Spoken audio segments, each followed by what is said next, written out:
Saúde em Foco, para você saber mais sobre o mundo da medicina. Olá, estamos em mais um Saúde em Foco e hoje nossa convidada especial é a médica infectologista doutora Fernanda Weber. A Covid-19 parou e tem assustado há mais de 1 ano e meio todo o mundo. Felizmente, com o avanço da vacinação, temos a esperança de dias melhores, porém novas cepas têm intrigado pesquisadores e cientistas, e esse será o tema do nosso bate-papo de hoje. O termo segunda onda é utilizado para se referir ao surgimento de novos surtos após a queda inicial da taxa de contaminados. A retomada do grande número de casos já era esperada por pesquisadores. Doutora Fernanda, seja muito bem-vinda a este Saúde em Foco. Muito obrigada pelo convite, Andy. Doutora Fernanda, vamos lá então. É possível que uma pessoa seja infectada pela Covid-19 mais de uma vez? Sim, é possível. Quando uma pessoa adquire infecção pelo Covid, que ela pode ser leve até formas graves, ela vai adquirir um certo grau de imunidade. Essa imunidade que a pessoa adquiriu, ela tende a ser mais forte nos primeiros 3 meses da doença. E assim, dificilmente ela vai se reinfectar por outra cepa de Covid nesses primeiros 3 meses. Depois desse período, ela pode se reinfectar, inclusive pelas novas cepas que estão por aí, né, no Brasil. Inclusive, nós temos variantes que surgiram no Reino Unido, na África do Sul, e inclusive a variante que surgiu primeiro em Manaus. E essas pessoas, sim, podem acabar adquirindo essas novas cepas de Covid. Doutora, e na primeira vez assintomático, o paciente reinfectado, ele poderá ter sintomas severos? Sim, também é possível que isso ocorra. As novas variantes de Covid, elas têm a capacidade de driblar as nossas células de defesa, né? Então, elas são mais transmissíveis, inclusive a variante que surgiu no Reino Unido, em relação ao primeiro Covid que surgiu, né, no final de 2019, início de 2020, é 50% mais transmissível do que aquela variante inicial. E a variante que surgiu na Índia, 60%. Então, além de ser mais transmissíveis, elas também têm a capacidade de ocasionar uma doença mais grave por driblarem o nosso sistema imune. Uma pessoa que se infectou pelo Covid pode acabar manifestando sintomas mais graves na segunda infecção, sim. E tratando-se dos sintomáticos, doutora, a transmissão ela começa 2 ou 3 dias antes do início dos sintomas? Essa informação ela confere ou não? Quando uma pessoa adquire a Covid-19, ela pode variar até de 100 sintomas, ter sintomas leves, moderados ou graves. A partir do momento que a pessoa entrou em contato com alguém que tem Covid, ela vai ter um período de 7 dias em que ela pode não manifestar sintoma algum, né? E nesse período ela já pode estar transmitindo. A média é de 3 dias antes de manifestar sintomas, mas esse período às vezes pode ser maior, inclusive chegando a 5 dias. Daí a grande importância de se utilizar máscara, porque embora eu esteja me sentindo bem e sem sintoma algum, pode ser que eu esteja passando para outra pessoa, né, sem saber a infecção pelo coronavírus. Doutora Fernanda, e além da dificuldade respiratória, quais outros sintomas devem ser encarados como sinais de alerta? Existem sinais de alerta que devem fazer o paciente procurar atendimento, né, seja em unidade básica de saúde até hospital, atendimento médico. Primeiramente, dessaturação. O que é isso? A quantidade de oxigênio no nosso sangue é medido por um aparelho que a gente coloca no dedo, né? E esse aparelho se chama oxímetro. Esse aparelho, dependendo da temperatura da pele da pessoa, se a pessoa está utilizando esmalte, né, pode acabar dando uma leitura equivocada. Então, o que eu oriento? A pessoa que adquire a infecção por coronavírus, ela tem que fazer um monitoramento por pelo menos 10 dias em casa, né, para ver se vai surgir sintomas agravantes e também para verificar a saturação de oxigênio no dedo. Números normais seriam acima de 95%, 95 a 100% no oxímetro. E se o paciente está com as extremidades mais frias e com esmalte, aí a leitura pode sair equivocada. E isso é importante de realçar para o resto da população. Então, um dos sinais de alarme seria a saturação abaixo de 95%. Por que isso é de alarme? Porque a infecção pelo coronavírus, ela pode acabar ocasionando uma queda da quantidade de oxigênio no sangue, sem que a pessoa tenha falta de ar. Então, isso também é um sinal de alarme, e é um sinal de alarme silencioso, que se a pessoa não observa esse dado em casa, pode acabar passando batido. Então, além de desconforto respiratório, a saturação abaixo de 95%, a falta de ar, que eu acho que todo mundo sabe, e se a pessoa tem alguma outra doença que esteja descompensada durante a infecção pelo coronavírus. Esses seriam mais os sinais de alarme. Claro, também cianose, que a gente chama, que é quando fica azulado os lábios, azulado as extremidades das mãos, mostra que talvez a quantidade de oxigênio não esteja sendo suficiente. Houve um significativo aumento de casos entre os jovens? Não necessariamente. O que acontece? Quando a campanha de vacinação para o coronavírus iniciou no Brasil, nós tínhamos como alvo principalmente as idades mais extremas, né? Os idosos, porque eles são as pessoas com maior risco de doença grave por diversos fatores, além de pessoas que já tinham alguma outra doença, né? Como comorbidades. Os jovens acabaram não sendo incluídos nessa fase da vacinação. E aí se junta a isso o fato de não ter vacina e talvez se expor mais a situações de risco, nós notamos um aumento de doença nessa faixa etária. Não necessariamente de doença mais grave, mas quanto mais acometimento a gente tem numa faixa etária, o risco de aparecer formas mais graves é maior pela exposição aumentada.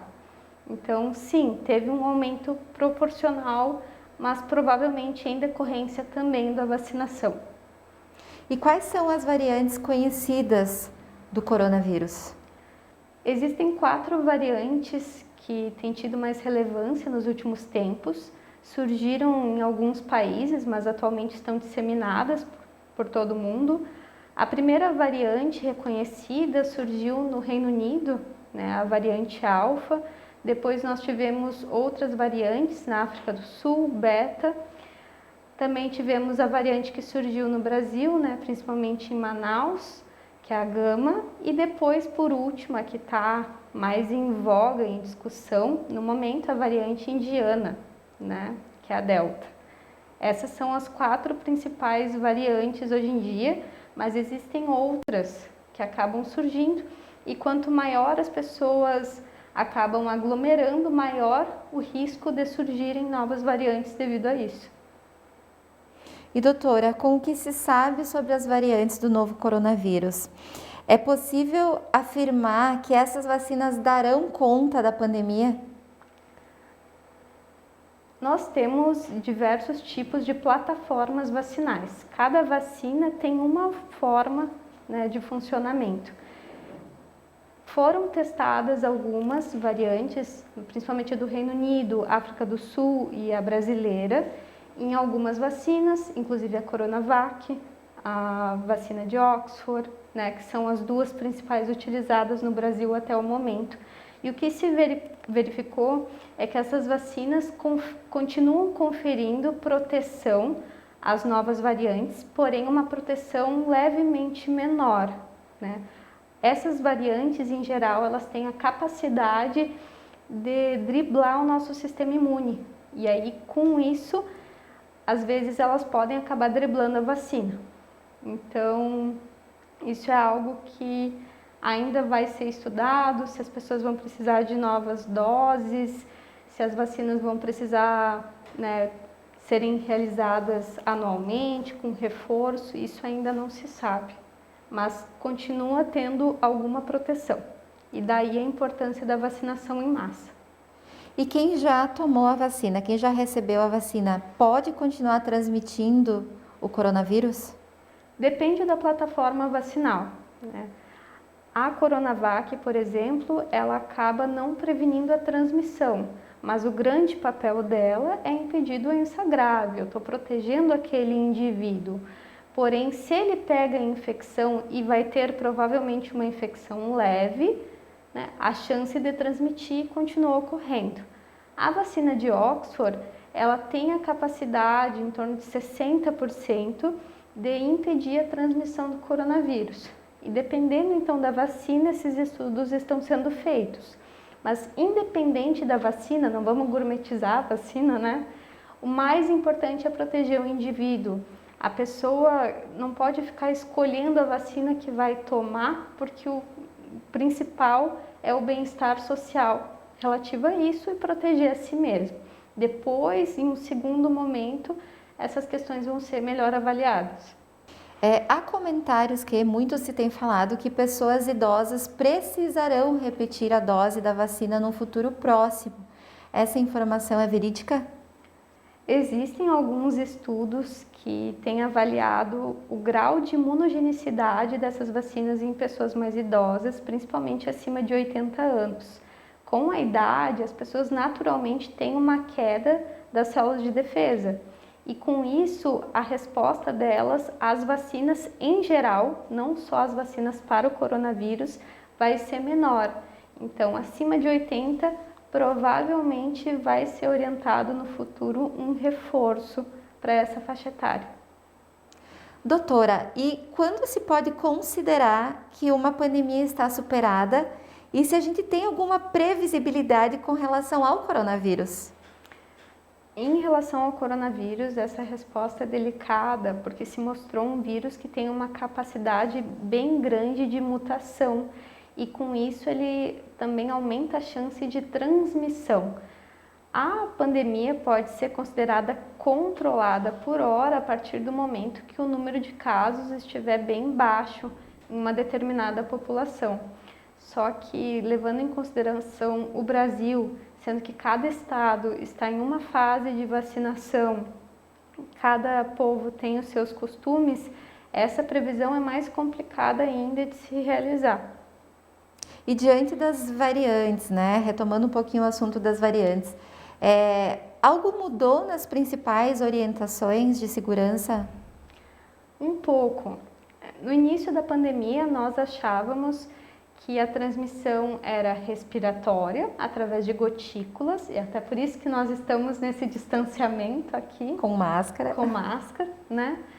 E essas gotículas, elas podem viajar até uma distância de 2 metros, e aí depois elas caem no chão. E também a transmissão por aerossóis, que são partículas menores, né? Se achava muito no início que a transmissão através do toque, o contato em objetos contaminados com gotícula e depois acabar mexendo na boca, acabar mexendo nos olhos, era uma grande fonte de transmissão. O que se viu é que essa fonte de transmissão ainda é importante, mas não tanto, não a ponto de ter que higienizar a sacola do mercado. O que importa é manter as mãos higienizadas com frequência, mas sem muito problema em relação a isso. A via principal de transmissão é a respiratória. E o que se sabe hoje em dia é que até na nossa fala a gente está já eliminando gotículas e aerossóis. E esses aerossóis vão ficar no nosso ambiente por algum tempo. Daí a principal importância para impedir a transmissão do coronavírus continua sendo a utilização das máscaras. Então a recomendação continua, estando em casa, lavar as mãos com água e sabão, estando na rua sem acesso a uma pia, uma torneira, usar álcool em gel. Exatamente. Doutora, o bate-papo está muito interessante, mas a gente vai para um rápido intervalo e já voltamos.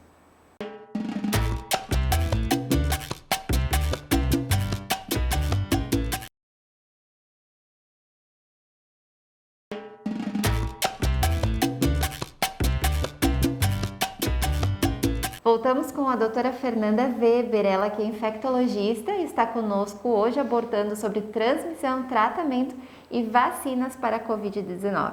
Doutora, o que o Brasil precisa fazer para sair do topo da lista de mortes por Covid-19? Priorizar a vacinação, da população em massa o quanto antes possível. Já era para a gente estar bem adiantado nisso e infelizmente está demorando mais do que o previsto, mas o principal continua sendo a vacinação. A conscientização da população continua tendo o seu papel, Importante continuar com as medidas de distanciamento, sem aglomerações desnecessárias. As medidas de testagem em massa para fazer eventos acabam sendo um equívoco, porque existem pessoas que já estão com o coronavírus transmitindo, mas por vezes o exame vai dar negativo. Então, as medidas principais continuam sendo vacinação e evitar a aglomeração, e além de utilizar as máscaras. E existe, doutora, alguma possibilidade de todos os brasileiros serem vacinados ainda dentro deste ano? O Brasil é um país muito grande, como cada estado está numa fase de vacinação, é complicado fazer esse tipo de afirmação para o Brasil inteiro. O governo do estado do Rio Grande do Sul talvez consiga terminar a vacinação até o final do ano, mas ainda assim talvez vá se precisar reforço, a segunda dose talvez seja no ano que vem, então esse tipo de situação ainda não dá para prever com exatidão. Doutora Fernanda, poderemos voltar a ter uma vida normal após todos os brasileiros estarem vacinados? Ou isso apenas vai minimizar as restrições? Qual é a projeção? Provavelmente nós vamos conseguir minimizar essa questão, mas não eliminar por completo. As pessoas gostam muito de falar do novo normal. Não é exatamente um novo normal, Ninguém gosta de estar utilizando máscara todo o tempo, se afastar dos seus entes queridos, não ter, por vezes, as suas atividades de lazer. Provavelmente a utilização de máscara ainda vai permanecer até o ano que vem, mas talvez as restrições em relação a algumas aglomerações vai ser mais permissivo com o tempo, a tal qual alguns eventos já ocorrem, principalmente na Europa, com aglomerações em que as pessoas utilizam máscara e para entrar no evento elas têm que ter a comprovação de 2 doses de vacina. Talvez isso ocorra num futuro breve, mas então vai ser minimizado mesmo o impacto. Todas as medidas preventivas, elas permanecem em vigência, mas em virtude do surgimento de novas cepas, há alguma informação nova com relação à prevenção ou alguma recomendação que a gente tenha que seguir? Não, somente continua se reforçando a utilização de máscaras e distanciamento, porque essas novas cepas elas têm uma capacidade muito maior de transmissão de doença. Então, dessa forma, continua vigente todas essas orientações. Chegou uma perguntinha aqui que acho que é muito interessante a gente falar também sobre as pessoas curadas da Covid-19. E se essas pessoas elas ficam com alguma sequela, fala um pouquinho mais para a gente sobre isso. Depende do grau de acometimento da doença. Pessoas que precisaram de internação prolongada, por vezes internaram em unidade de terapia intensiva, por vezes vão ficar com sequelas maiores. Podem ter falta de ar, podem ter um cansaço que pode persistir por meses, algumas outras complicações de saúde que podem acabar ocorrendo nesse período. Mas principalmente é o cansaço após o Covid, a falta de ar. Importante também falar sobre a anosmia, que a pessoa acaba não sentindo mais os cheiros. Essa é uma manifestação clínica bem comum e que pode acontecer inclusive em formas leves da doença. A anosmia por vezes persiste por 3 a 4 meses. Então demora um tempo para a pessoa voltar a sentir cheiros e às vezes até gosto de forma normal. Essas seriam as principais sintomatologias que a pessoa pode ter por tempo maior indefinido. E antes da gente começar a gravar esse programa, nós falamos então o quanto o infectologista tem aparecido na mídia, o quanto esse profissional ele ganhou a cena né, em virtude da pandemia de Covid-19.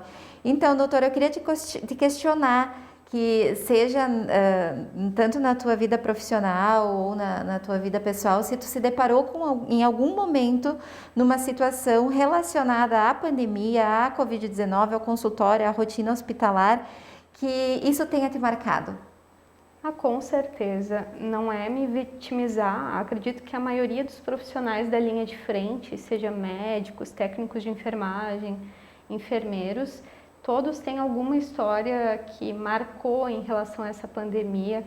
Acho que o principal lá no início foi a dificuldade de fazer as pessoas, e eu falo pessoas, não só a população, inclusive da comunidade médica, de entender a gravidade daquilo, né, do que a gente estava lidando, porque era tudo muito novo para todo mundo, né? Apesar de que o coronavírus sabe-se a existência desde os anos 60, e que já tinha ocasionado algumas epidemias, como a epidemia de SARS, né, na Ásia, ainda assim, perante toda a comunidade médica, foi se cobrando um conhecimento que por vezes não se tinha tanto, né?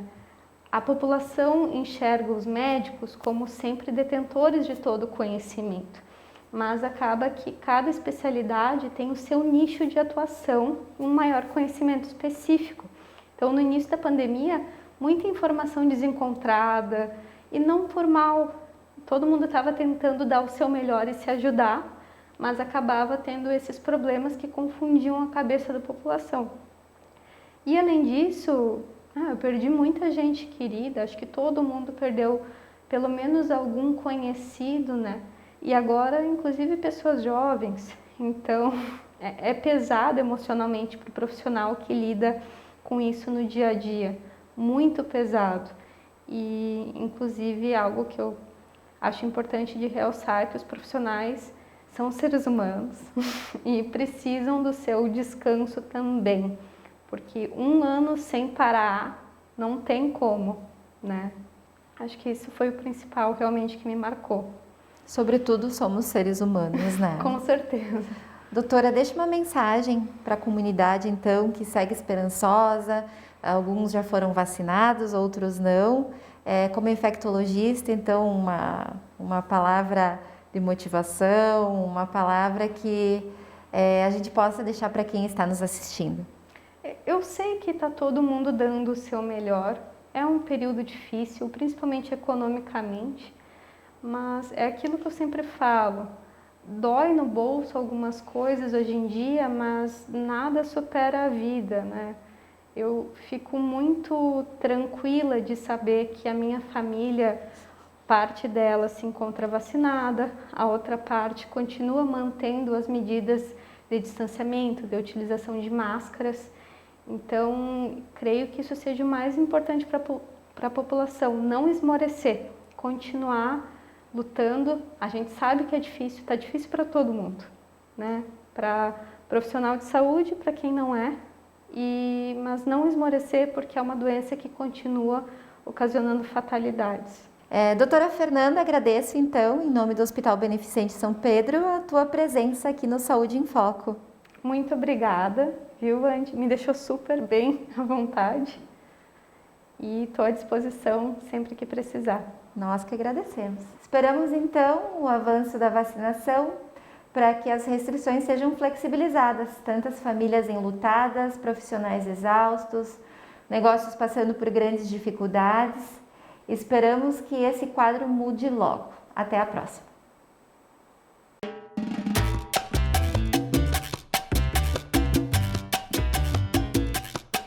Saúde em Foco, para você saber mais sobre o mundo da medicina.